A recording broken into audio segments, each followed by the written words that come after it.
அப்பா என்ன வெயிலு என்ன வெயிலு அடிக்கிற அனல் காத்துல ஆலமரமே கரையிரும் போல இருக்கு. இந்த ஓனர்கிட்ட ஏசியை சரி பண்ணி குடியான்னா நல்லா எலக்ட்ரீஷியனை பாக்கணுங்கிறாரு. எலக்ட்ரீஷியன் ஏழுமலை இருக்கும் போது வேற ஆளு பாத்துக்கிட்டு இருக்காரு. பாக்காத ஏசியா என்ன? அன்னைக்கு கூட அந்த லைட்டை கூட நான் தான் எரிய வச்சேன் பார்த்து. யாரும் பார்த்தாங்களா? ஆஹா, ஒயர்ல கட் பண்ணி கிடக்குது. பெருச்சாளி பெருமாள் பார்த்த வேலை தானா? மட்டும் என் கையில கிடைக்கட்டும். அன்னைக்கு மசாலா போட்டுறேன் அவனை.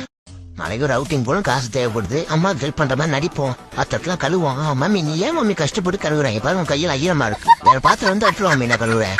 இவ்வளவுதான், நான் நிறைய எடுத்துருவா போ. வீட்டுல எல்லா வேலையும் நம்ம ஒரு ஆள் பொறுப்பா பார்த்தாதான். லைட்டு எரிய மாட்டேங்குது. யாராச்சும் ஒருத்தன் பாக்குறானோல. என்ன எரியலையா? இதுக்கு நீங்களே ஒரு நியாயத்தை சொல்லுங்க. ஒரு மனுஷன வீட்டுல இருக்கிறவங்க எப்படி எழுப்புவாங்க? என்ன குட் மார்னிங் சொல்லி எழுப்புவாங்க. ஆனா எங்க வீட்டுல ஃபேன் ஆஃப் பண்ணிட்டு தான் என்ன எழுப்புறாங்கன்னா பாருங்களேன்.